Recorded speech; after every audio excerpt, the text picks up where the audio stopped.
I told my ex-wife's husband we slept together weeks before their wedding. Now she's crying, divorced, and blaming me for exposing her after she mocked my whole life. Hey there, I'm 28 now, and this story is about my ex-wife, Kathy. She's 27. She just got married again, to a guy named Jonathan, who's 32. They've only been husband and wife for 6 months, but they've been dating for 3 years. Kathy and I got married way back right after finishing college. We tied the knot in a small, quiet ceremony not long after graduation.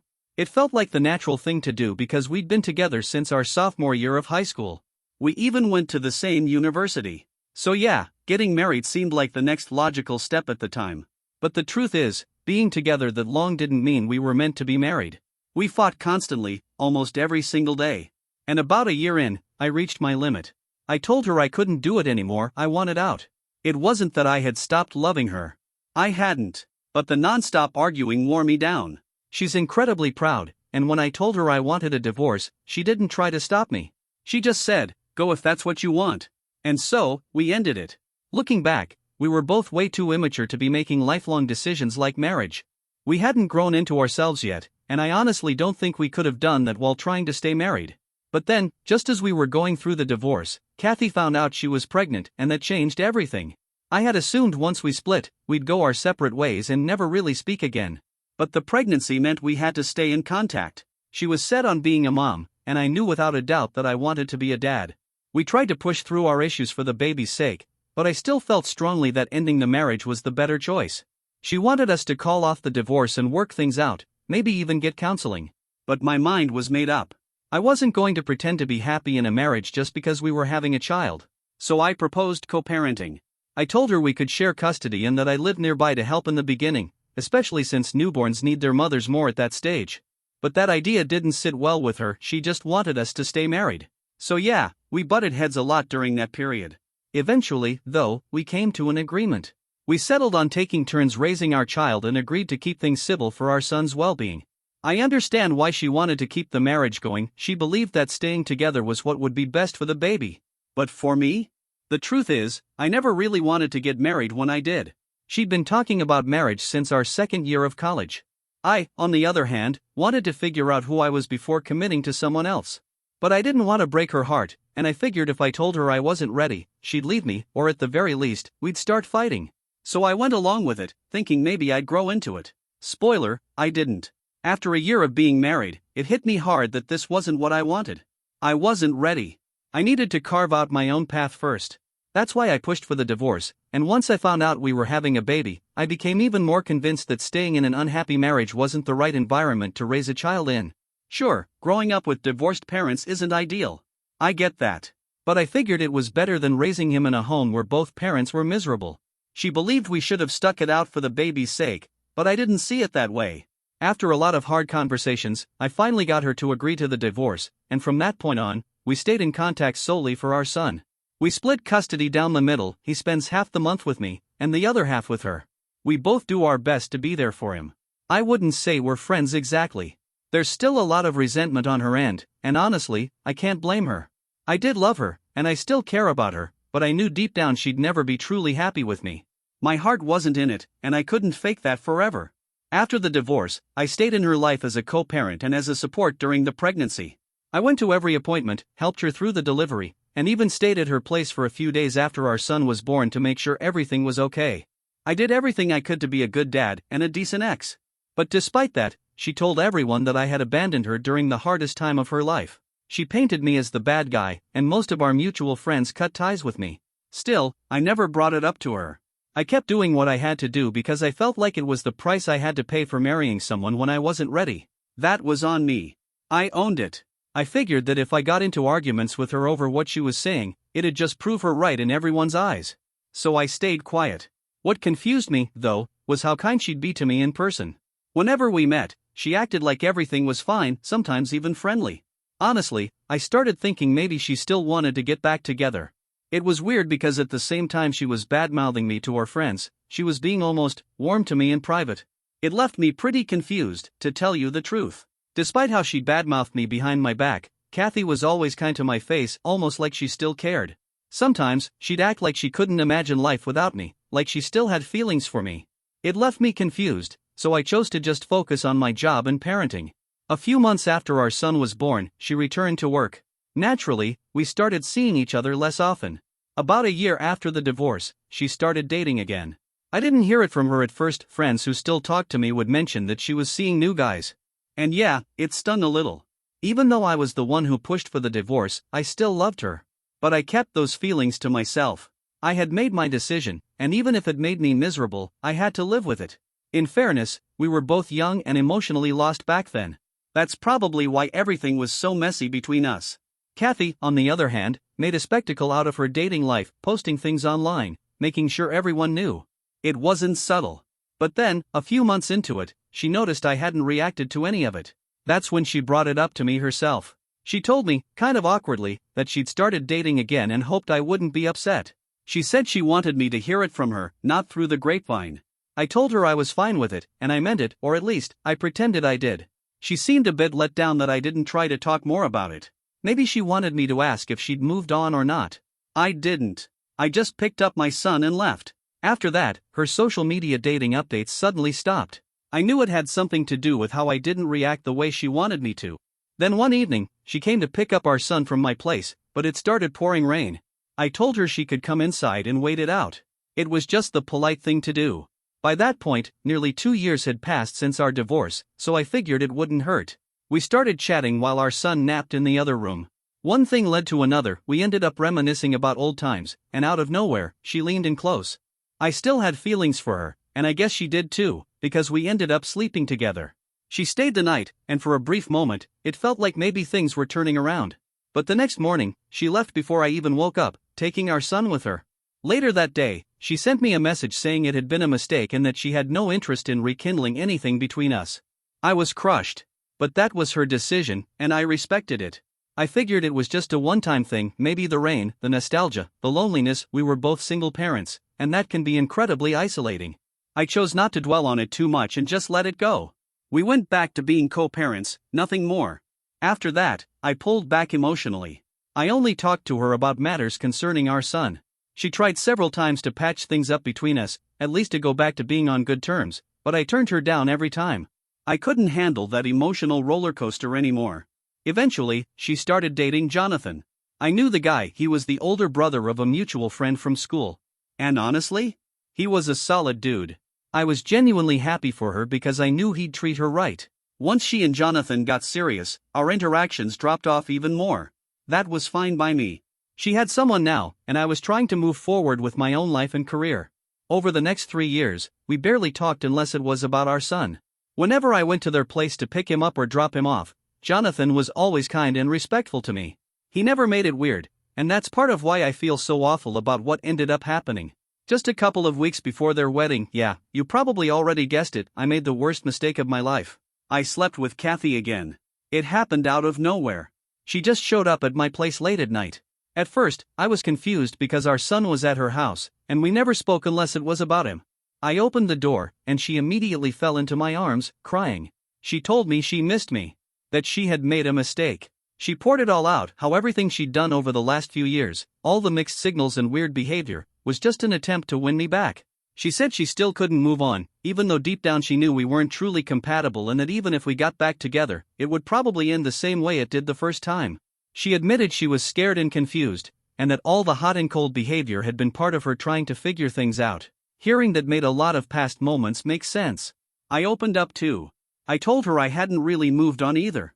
I still cared, and I was just as emotionally lost as she was. We kissed, and from there, one thing led to another. Afterward, I felt terrible, still do. But at the time, a part of me hoped it meant something. That maybe she'd call off the wedding and we'd finally try again. But that wasn't what happened. She woke up in the morning, burst into tears, and I had to comfort her while she sobbed. She said she loved Jonathan, but she was terrified about getting married and worried it might fall apart like it did with me. She said sleeping with me made her realize she truly loved him, because if she didn't, she wouldn't feel so guilty about what happened. That broke me. I was just her way of coping with her fear, and it didn't mean to her what it meant to me. She begged me to keep everything between us a secret. She didn't want to ruin what she had with Jonathan. And the worst part? She asked me to lie to everyone and pretend it never happened. At that point, I knew I didn't want to be the guy she kept around as her backup plan. I also didn't want to ruin her relationship with Jonathan, especially since I had nothing to gain from that mess. So I promised her I wouldn't tell anyone, and she left. She got married, and that was that. I won't lie, I was heartbroken. I had genuinely started to believe she might come back to me. I mean, I still loved her, and I was finally in a place where I was open to the idea of getting married again. I never really moved on, not completely. But once she tied the knot with Jonathan, that hope faded fast. And after what just happened a few days ago, it's clear now more than ever, Kathy and I are never going to be a thing again. No amount of love changes the fact that deep down, she just isn't a good person. I've known it for a while, but it took time for me to finally accept it. I held on to the hope that maybe she'd grow up or turn a new leaf, but honestly, I don't think that's ever going to happen. Now, I'm no saint. I've made mistakes too. But I've never deliberately tried to mess with someone's emotions the way she has with mine.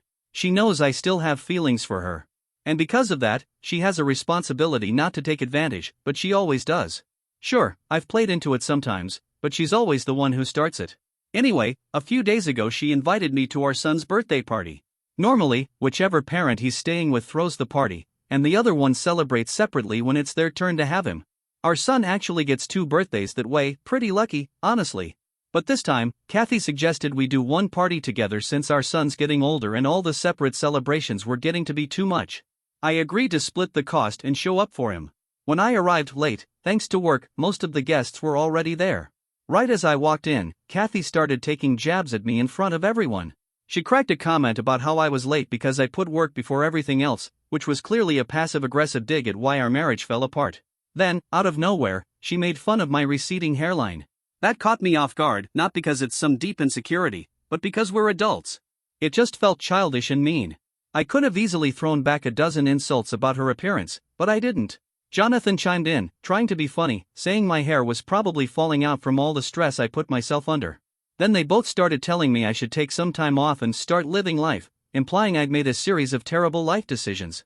I probably shouldn't have asked, but I did. I asked what they meant exactly. And, of course, they took that as a green light to list out everything they thought I'd done wrong. They brought up my divorce from Kathy, saying it was clearly a mistake since it hadn't led me anywhere good. Then they went on about how working too much was a massive flaw and how I missed family moments, like this party, because of it. They didn't acknowledge the reality that I don't come from money like they do. I've had to hustle for everything I have. I stood there in silence, just shocked that Kathy, of all people, was going after me like that, and Jonathan was backing her up. At that moment, whatever guilt I still had about what happened between me and Kathy before the wedding started to disappear. Once they walked off to mingle with other guests, I sat down and decided to make a quiet statement. I grabbed the birthday gift I brought and slipped a short note into it, not something aggressive, just a reminder. I wrote, "I still know your secret. And I know you don't want anyone else to know. So choose your words more carefully around me." Then I slipped out of the party. I'd already talked to my son, and he was having fun with his friends, so I knew he wouldn't even notice I was gone. I didn't want to deal with Kathy's games any longer that night. The next morning, around 9 a.m., Kathy called me. She was crying. Clearly, she'd read the note. She apologized for what she said at the party and said she only lashed out because she was upset.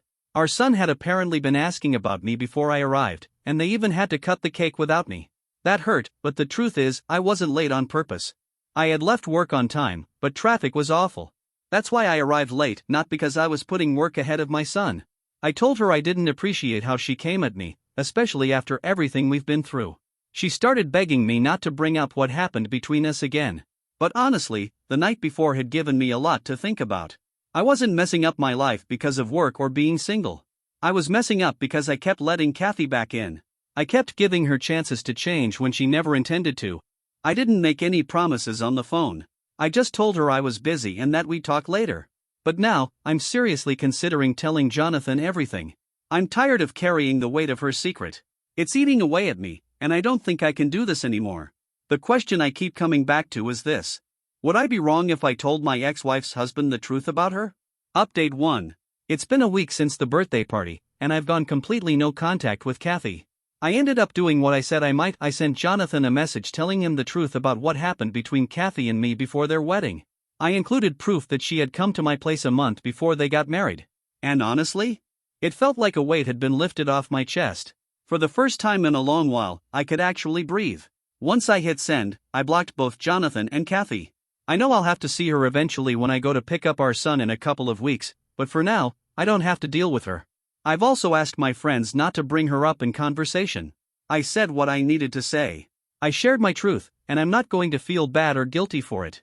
That chapter of my life is closed. I'm done talking about it. I don't care what Kathy's going through right now, whatever it is, I doubt it compares to what Jonathan and I went through because of her selfishness and emotional games. We barely have any mutual friends left anyway. I'm sure her side of the social circle will come after me eventually, trying to shame me or make me feel like the villain. But so far, it's been quiet. I sent that message about 4 days ago, and haven't heard a thing from either of them. I'm guessing they haven't told anyone yet. But when the news breaks, I'm mentally prepared for the backlash. And this time, I won't let it drag me down. Update 2. Just as I expected, the news of their divorce is now out. It's been 2 weeks since I sent that message to Jonathan, and I haven't heard a single word from him. Honestly, I get it, what do you even say to the guy who slept with your wife? Of course, once the news broke, Kathy's people came running. Her family and friends started messaging me, calling me a monster and a sociopath. They're convinced I did this just to ruin her marriage and steal her back. But that couldn't be further from the truth. I didn't do this out of jealousy. I did it because I couldn't carry the guilt anymore. Sure, Kathy made her choices, but I made mine too. I need to own that. I want to be a good father, and that starts with being honest with myself and with others. The only person I truly feel sorry for in all of this is Jonathan. He didn't deserve any of it. He's a good man, and he got hurt because of both Kathy and me. But at least now he knows the truth. He can move on and find someone who treats him right. I'm actually glad they're getting divorced, he deserves better. As for me? Maybe I don't. Maybe I messed up too badly when I married Kathy before I was ready. Maybe we're both just broken people. But I'm trying to be better. Update 3. It's been nearly a month since the divorce was announced. I went to Kathy's place last week to pick up our son, and she didn't even come to the door. She sent him out on his own. Our son, poor kid, has no idea what's going on. He told me his mom hasn't been herself lately, just stays in her room all day, barely talks to anyone. Her mom's been coming over every day to take care of things around the house and help with him. Apparently, Kathy hasn't been working either. He asked me why Uncle Jonathan doesn't live with them anymore, why they're always fighting. I had no idea what to say. I didn't know how to explain any of it. It was heartbreaking. Yeah, I feel some guilt. But deep down, I still believe I did the right thing. It just sucks to see the fallout, especially through my kid's eyes. He doesn't understand any of it, and I don't want him to be caught in the middle. Meanwhile, her family and friends are still blowing up my phone, trying to make me look like the bad guy. But I'm not letting their opinions affect me. I know who I am, and I know why I did what I did. Update 4. Hey, everyone realized I hadn't updated this in almost a year. So here it is. Kathy's officially divorced now. That's been finalized for a few months. She's been going to therapy, and she moved out to the suburbs about 4 hours away from me. We used to live close so our son wouldn't have to travel far. But she wanted distance from everything. Especially me. A few days after her divorce proceedings started, she told me something I wasn't really expecting. She said she still loves me, deep down. But she also admitted that she has a lot of emotional issues to work through, and that right now, we're just not good for each other. She said if we're truly meant to be, life will find a way. But for now, we need to stay apart. And honestly? I agree. We even changed our custody agreement. Our son spends weekdays with me and weekends with her. It's been working out pretty well. I still love her. I probably always will. But I want her to heal. I want to heal too. I've started therapy myself and I'm working on my own mess. I'm trying to figure out how to be the best version of myself, not just for me, but for my son. Maybe one day, we'll be better people. Maybe we'll even find happiness. Together or apart, I don't know. But I'm going to do my best to get there.